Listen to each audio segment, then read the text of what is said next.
Namaste devotees. In this video, I have chanted a very powerful Lord Surya mantra. The name of this mantra is Shri Bhaskara mantra. By listening to this mantra with devotion for continuous 11 days, all sins of all previous births will be destroyed, diseases will be cured, and darkness of mind will be removed. Before listening to the mantra, if you are new to the channel, subscribe the channel, press the nearby bell icon and select all option.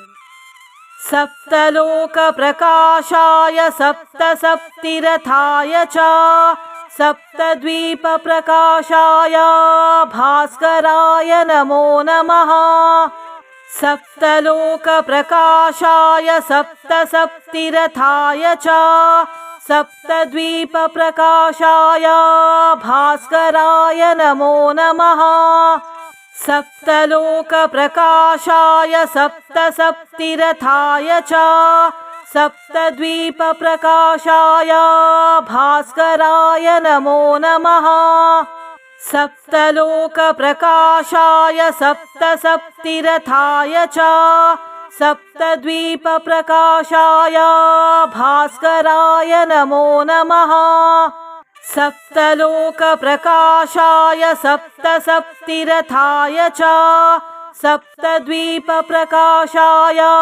भास्कराय नमो नमः सप्तलोक प्रकाशाय सप्तसप्तिरथाय च सप्तद्वीप प्रकाशाय भास्कराय नमो नमः सप्तलोक प्रकाशाय सप्तसप्तिरथाय च सप्तद्वीप प्रकाशाय भास्कराय नमो नमः सप्तलोक प्रकाशाय सप्तसप्तिरथाय च सप्तद्वीप प्रकाशाय भास्कराय नमो नमः सप्तलोक प्रकाशाय सप्तसप्तिरथाय च सप्तद्वीप प्रकाशाय भास्कराय नमो नमः सप्तलोक प्रकाशाय सप्तसप्तिरथाय च सप्तद्वीप प्रकाशाय भास्कराय नमो नमः सप्तलोक प्रकाशाय सप्तसप्तिरथाय च सप्तद्वीप प्रकाशाय भास्कराय नमो नमः सप्तलोक प्रकाशाय सप्तसप्तिरथाय च सप्तद्वीप प्रकाशाय भास्कराय नमो नमः सप्तलोक प्रकाशाय सप्तसप्तिरथाय च सप्तद्वीप प्रकाशाय भास्कराय नमो नमः सप्तलोक प्रकाशाय सप्तसप्तिरथाय च सप्तद्वीप प्रकाशाय भास्कराय नमो नमः सप्तलोक प्रकाशाय सप्तसप्तिरथाय च सप्तद्वीप प्रकाशाय भास्कराय नमो नमः सप्तलोक प्रकाशाय सप्तसप्तिरथाय च सप्तद्वीप प्रकाशाय भास्कराय नमो नमः सप्तलोक प्रकाशाय सप्तसप्तिरथाय च सप्तद्वीप प्रकाशाय भास्कराय नमो नमः सप्तलोक प्रकाशाय सप्तसप्तिरथाय च सप्तद्वीप प्रकाशाय भास्कराय नमो नमः सप्तलोक प्रकाशाय सप्तसप्तिरथाय च सप्तद्वीप प्रकाशाय भास्कराय नमो नमः सप्तलोक प्रकाशाय सप्तसप्तिरथाय च सप्तद्वीप प्रकाशाय भास्कराय नमो नमः सप्तलोक प्रकाशाय सप्तसप्तिरथाय च सप्तद्वीप प्रकाशाय भास्कराय नमो नमः सप्तलोकप्रकाशाय सप्तसप्तिरथाय च सप्तद्वीपप्रकाशाय भास्कराय नमो नमः। सप्तलोकप्रकाशाय सप्तसप्तिरथाय च सप्तद्वीपप्रकाशाय भास्कराय नमो नमः। सप्तलोकप्रकाशाय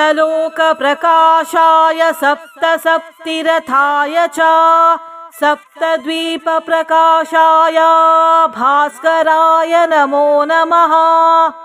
सप्तलोकप्रकाशाय सप्तसप्तिरथाय च सप्तद्वीपप्रकाशाय भास्कराय नमो नमः। सप्तलोकप्रकाशाय सप्तसप्तिरथाय च सप्तद्वीपप्रकाशाय भास्कराय नमो नमः। सप्तलोकप्रकाशाय सप्तसप्तिरथाय च सप्तद्वीपप्रकाशाय भास्कराय नमो नमः। सप्तलोकप्रकाशाय सप्तसप्तिरथाय च सप्तद्वीपप्रकाशाय भास्कराय नमो नमः।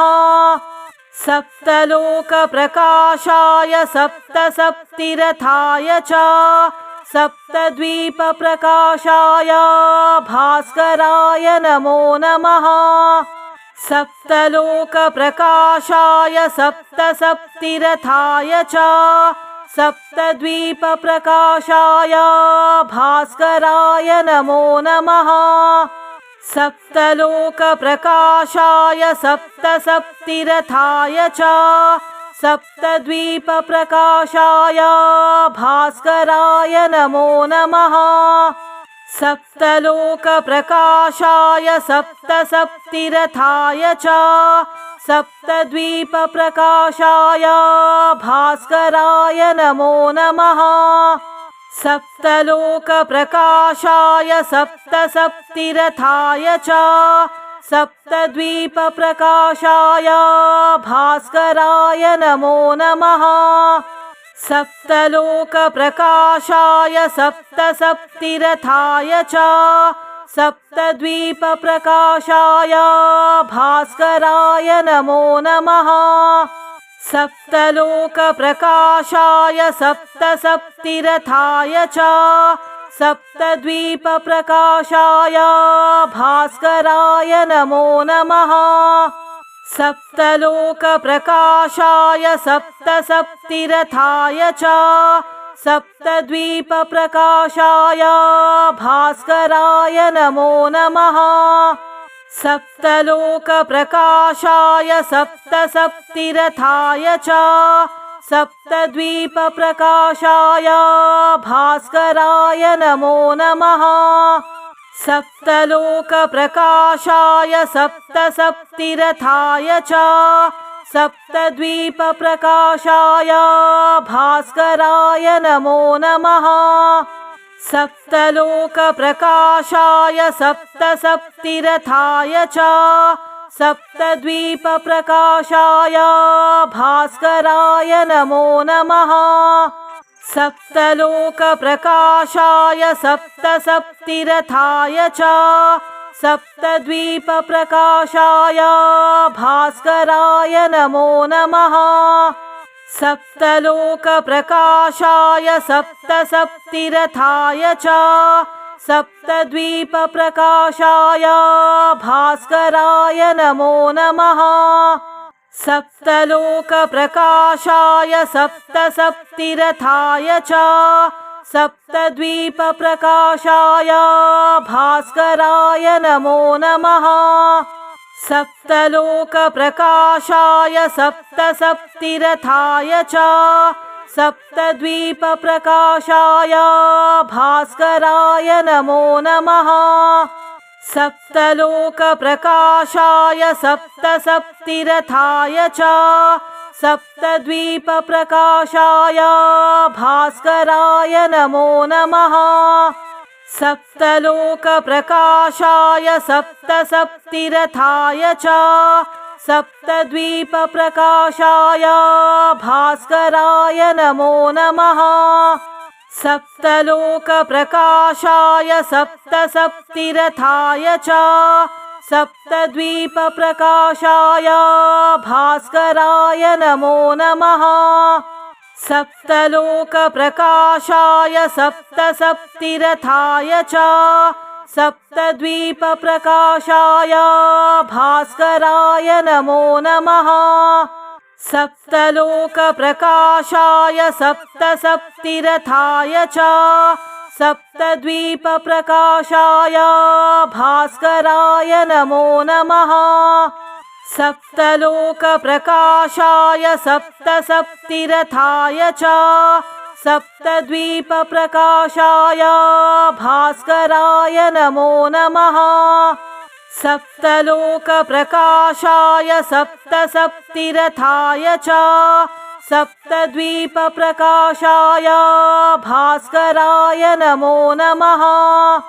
सप्तलोकप्रकाशाय सप्तसप्तिरथाय च सप्तद्वीपप्रकाशाय भास्कराय नमो नमः। सप्तलोकप्रकाशाय सप्तसप्तिरथाय च सप्तद्वीपप्रकाशाय भास्कराय नमो नमः। सप्तलोकप्रकाशाय सप्तसप्तिरथाय च सप्तद्वीपप्रकाशाय भास्कराय नमो नमः। सप्तलोकप्रकाशाय सप्तसप्तिरथाय च सप्तद्वीपप्रकाशाय भास्कराय नमो नमः। सप्तलोकप्रकाशाय सप्तसप्तिरथाय च सप्तद्वीपप्रकाशाय भास्कराय नमो नमः। सप्तलोकप्रकाशाय सप्तसप्तिरथाय च सप्तद्वीपप्रकाशाय भास्कराय नमो नमः। सप्तलोकप्रकाशाय सप्तसप्तिरथाय च सप्तद्वीपप्रकाशाय भास्कराय नमो नमः। सप्तलोकप्रकाशाय सप्तसप्तिरथाय च सप्तद्वीपप्रकाशाय भास्कराय नमो नमः। सप्तलोकप्रकाशाय सप्तसप्तिरथाय च सप्तद्वीपप्रकाशाय भास्कराय नमो नमः। सप्तलोकप्रकाशाय सप्तसप्तिरथाय च सप्तद्वीपप्रकाशाय भास्कराय नमो नमः। सप्तलोकप्रकाशाय सप्तसप्तिरथाय च सप्तद्वीपप्रकाशाय भास्कराय नमो नमः। सप्तलोकप्रकाशाय सप्तसप्तिरथाय च सप्तद्वीपप्रकाशाय भास्कराय नमो नमः। सप्तलोकप्रकाशाय सप्तसप्तिरथाय च सप्तद्वीपप्रकाशाय भास्कराय नमो नमः।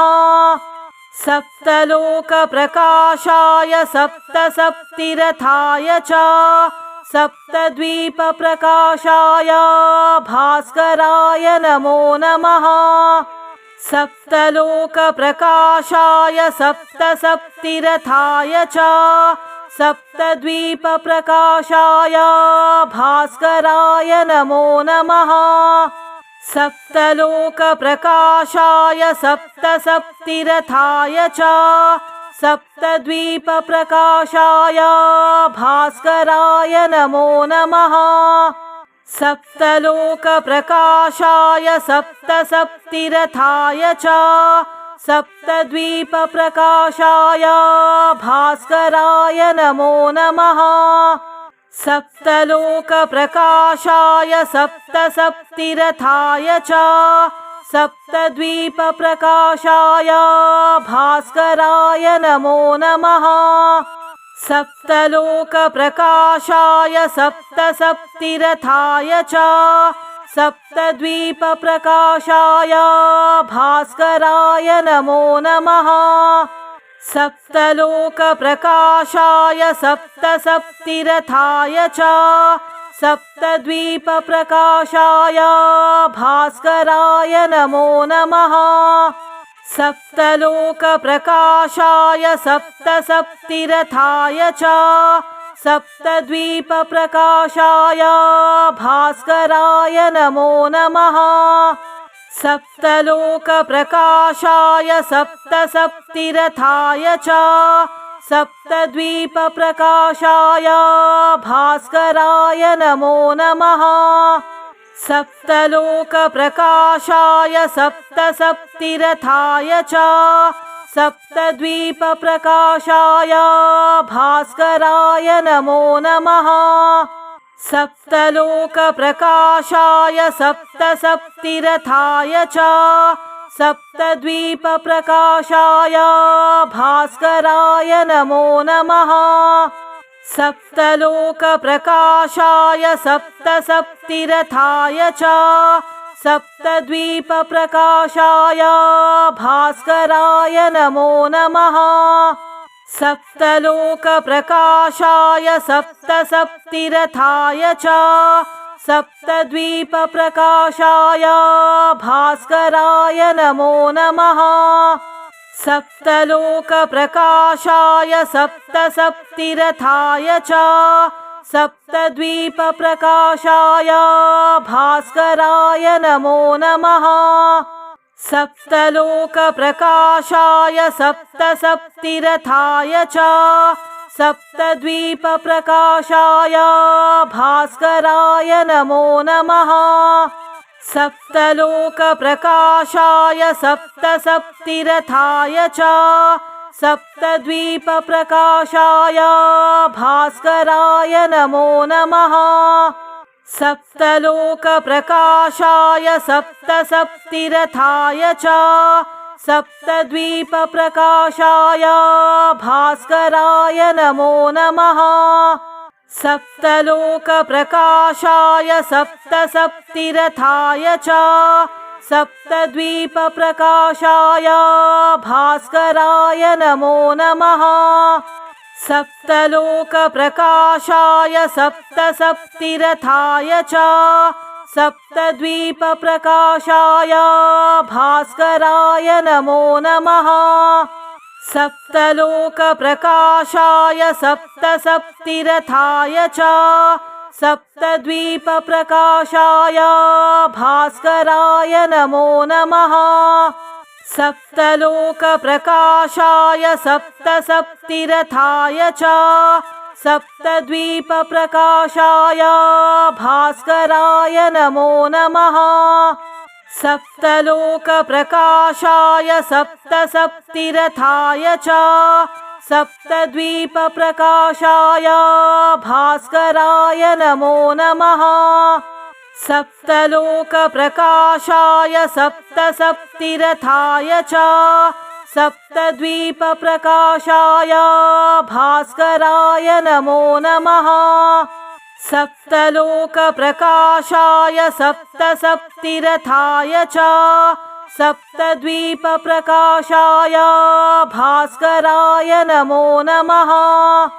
सप्तलोकप्रकाशाय सप्तसप्तिरथाय च सप्तद्वीपप्रकाशाय भास्कराय नमो नमः। सप्तलोकप्रकाशाय सप्तसप्तिरथाय च सप्तद्वीपप्रकाशाय भास्कराय नमो नमः। सप्तलोकप्रकाशाय सप्तसप्तिरथाय च सप्तद्वीपप्रकाशाय भास्कराय नमो नमः। सप्तलोकप्रकाशाय सप्तसप्तिरथाय च सप्तद्वीपप्रकाशाय भास्कराय नमो नमः। सप्तलोकप्रकाशाय सप्तसप्तिरथाय च सप्तद्वीपप्रकाशाय भास्कराय नमो नमः।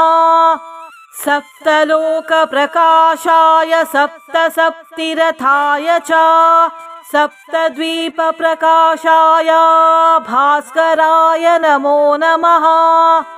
सप्तलोकप्रकाशाय सप्तसप्तिरथाय च सप्तद्वीपप्रकाशाय भास्कराय नमो नमः। सप्तलोकप्रकाशाय सप्तसप्तिरथाय च सप्तद्वीपप्रकाशाय भास्कराय नमो नमः। सप्तलोकप्रकाशाय सप्तसप्तिरथाय च सप्तद्वीपप्रकाशाय भास्कराय नमो नमः। सप्तलोकप्रकाशाय सप्तसप्तिरथाय च सप्तद्वीपप्रकाशाय भास्कराय नमो नमः। सप्तलोकप्रकाशाय सप्तसप्तिरथाय च सप्तद्वीपप्रकाशाय भास्कराय नमो नमः। सप्तलोकप्रकाशाय सप्तसप्तिरथाय च सप्तद्वीपप्रकाशाय भास्कराय नमो नमः। सप्तलोकप्रकाशाय सप्तसप्तिरथाय च सप्तद्वीपप्रकाशाय भास्कराय नमो नमः। सप्तलोकप्रकाशाय सप्तसप्तिरथाय च सप्तद्वीपप्रकाशाय भास्कराय नमो नमः। सप्तलोकप्रकाशाय सप्तसप्तिरथाय च सप्तद्वीपप्रकाशाय भास्कराय नमो नमः। सप्तलोकप्रकाशाय सप्तसप्तिरथाय च सप्तद्वीपप्रकाशाय भास्कराय नमो नमः। सप्तलोकप्रकाशाय सप्तसप्तिरथाय च सप्तद्वीपप्रकाशाय भास्कराय नमो नमः। सप्तलोकप्रकाशाय सप्तसप्तिरथाय च सप्तद्वीपप्रकाशाय भास्कराय नमो नमः। सप्तलोकप्रकाशाय सप्तसप्तिरथाय च सप्तद्वीपप्रकाशाय भास्कराय नमो नमः। सप्तलोकप्रकाशाय सप्तसप्तिरथाय च सप्तद्वीपप्रकाशाय भास्कराय नमो नमः। सप्तलोकप्रकाशाय सप्तसप्तिरथाय च सप्तद्वीपप्रकाशाय भास्कराय नमो नमः।